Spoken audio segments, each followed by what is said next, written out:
In this episode, we finally get to throw our legs over the Royal Enfield Himalayans and we head for the hills. There is some epic scenery and locations in this episode, but it did start just a little bit rough for me.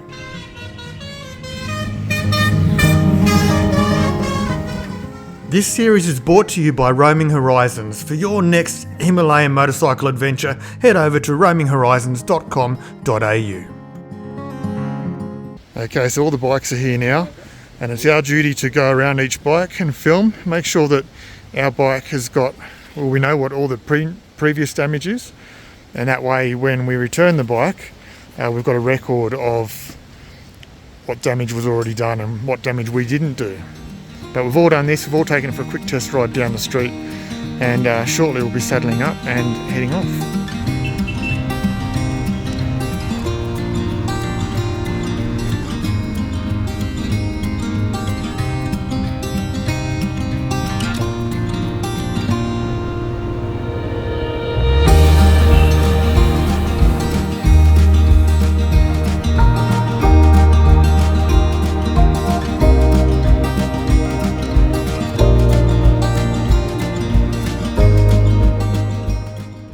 After snaking our way through the streets of Leh and seeing the street animals, we finally hit the open road to our first destination.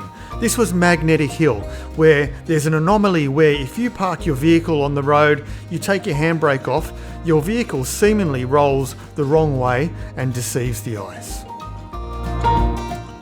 It was also here that I realised that the altitude had just gotten the better of me today. I wasn't in any real shape to ride a motorcycle, so I decided to take the option of jumping into the support vehicle, have one of the crew ride my bike for the next few hours, just until I felt better, got back on top of things, and then got back on the bike again.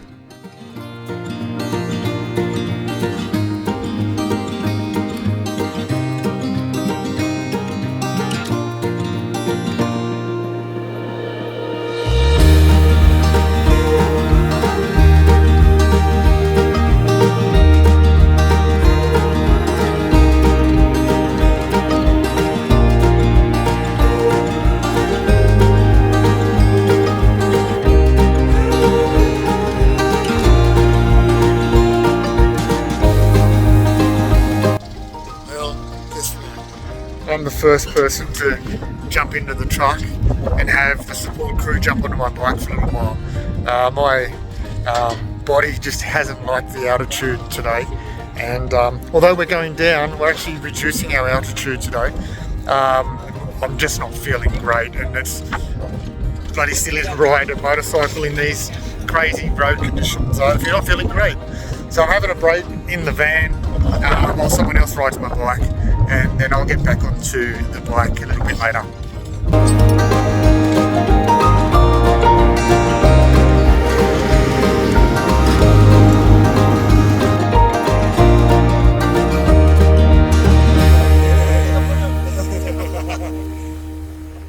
That's nasty, look at the size of that. So these Royal Enfield Himalayans really showed their worth for this whole trip. They're virtually indestructible and you can rebuild them on the side of the road. In this circumstance, the mechanic fixed a puncture, popped in a new tube, whacked the wheel back on, and we're ready to go again as soon as possible.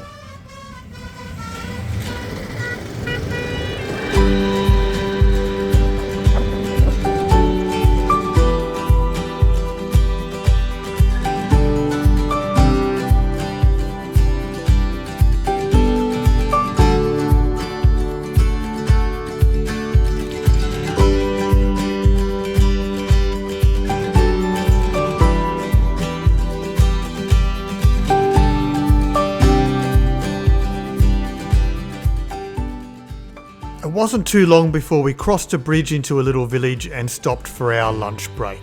We sat here for about an hour or so, and thankfully after the lunch break I was feeling more sprightly and ready to jump back on the bike.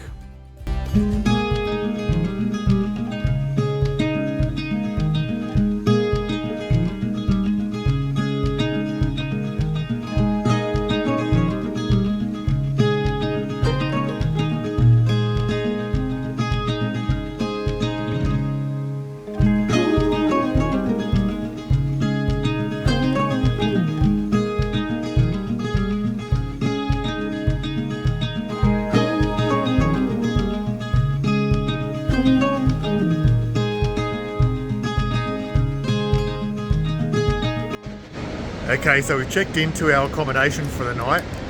Have a look. I was going to try and describe it for you, but have a look. Look at that. What a spectacular place. Actually, let me spin the camera around. So we came from that direction.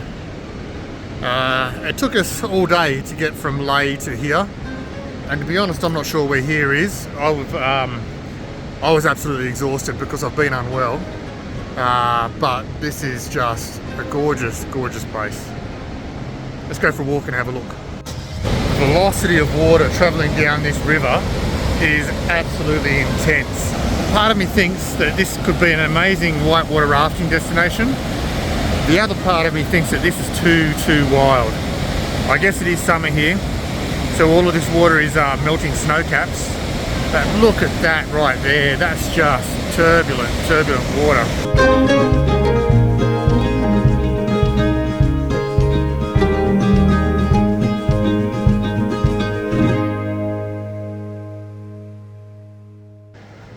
Well, good morning. I slept for about 13 hours last night. I'm feeling a little bit better. I think I'm almost over my altitude sickness.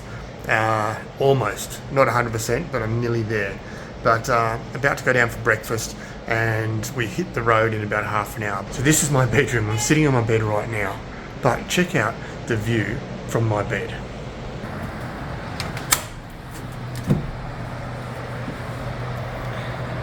How magic is that?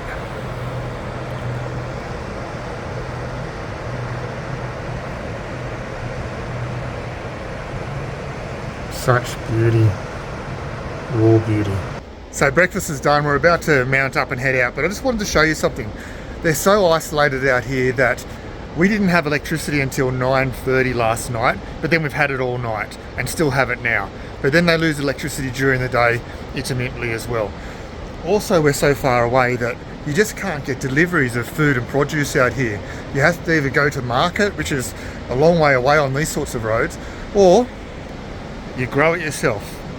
The whole landscape of this property is all vegetables. Tomatoes in there, there's some cabbages or something in there. Everything is mixed planted, but it's all used on site, which is quite amazing. And you come right around the back here. There's I ate some of the fruit off this tree, and it was kind of like an apricot, I think. But it was delicious, and the boys are having that in their breakfast this morning.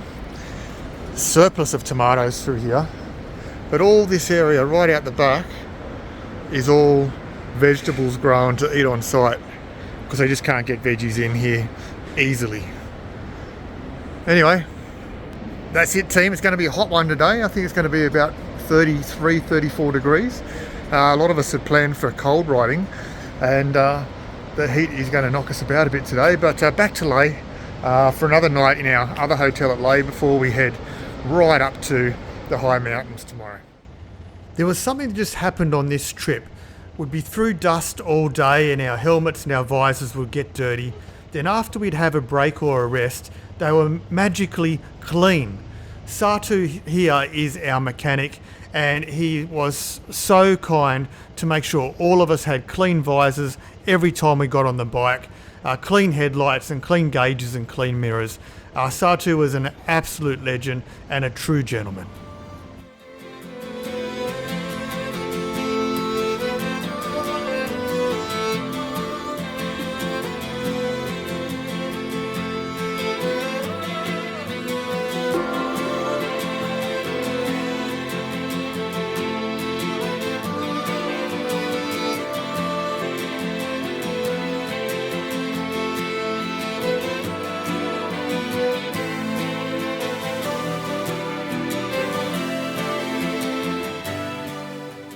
The combination of challenging roads, altitude and a bit of fatigue, it affected all of us in a different way. Here Sangeeth took a bit of a tumble, but he was 100% okay.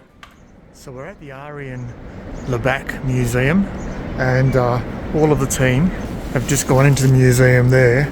But as you can see, that's a very, very little door, and there's about 10 people in that tiny little room. and I had to get out. But what a unique place. That first ride coming out this morning along the river, under the cliffs and semi-tunnels, was absolutely amazing. Such a beautiful place. Such a beautiful place. As we were walking through the Aryan village, we did notice the couple of locals that were actually peeling and sun-drying apricots and apricot kernels. Now, they use apricots obviously for eating, also selling to tourists, but also they use for hair oil and other uses as well. Now, we had an opportunity to not only taste these apricots, but also help them open them up. And you can see Prem here doing his fair share of opening up the apricots and laying them in the sun to dry them out.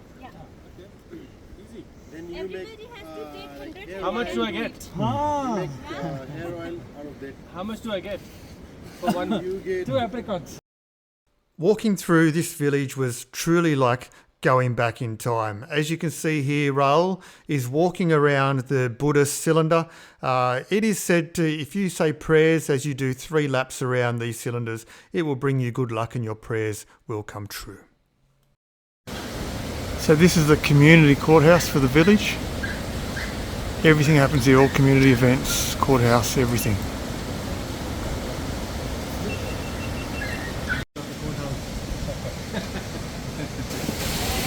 Well, doesn't that put it into perspective? Those ladies in this village are walking around everywhere carrying bricks on their head, hanging down their back, and because of the altitude, I'm struggling just to carry my side bag and a motorcycle jacket. I'm out of breath when I've done 2 steps. Absolutely insane. Interesting fact I just learnt.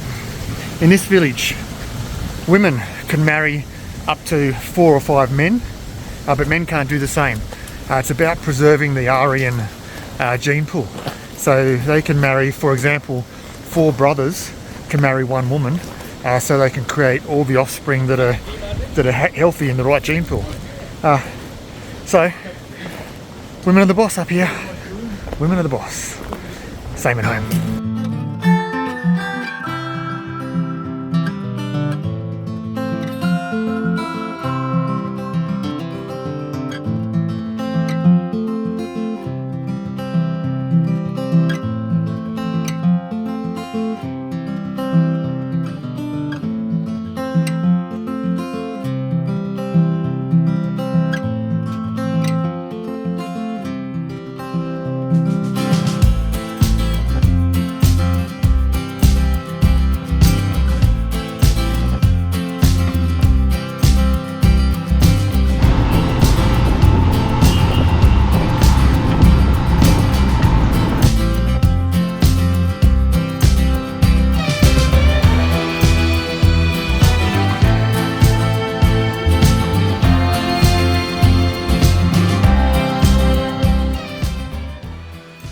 So after an hour or two, we had stopped for lunch at this great little place on the side of the mountain, just at the base of the temple that we're about to visit.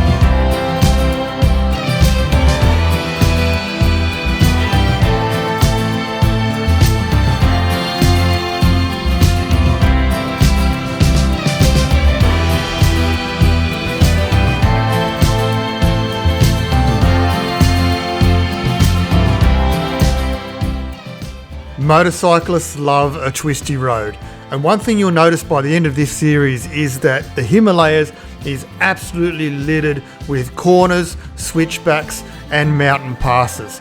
Absolutely amazing. It's a motorcyclist's dream. You do have to dodge the odd animal on the way around though. Coming up in the next episode, we ride to the second highest motorable pass in the world, Kardungla. and then we head and see one of the tallest Buddhas in the world, and ending in the Nubra Valley with a great bonfire, cooking some chicken and having a bit of fun.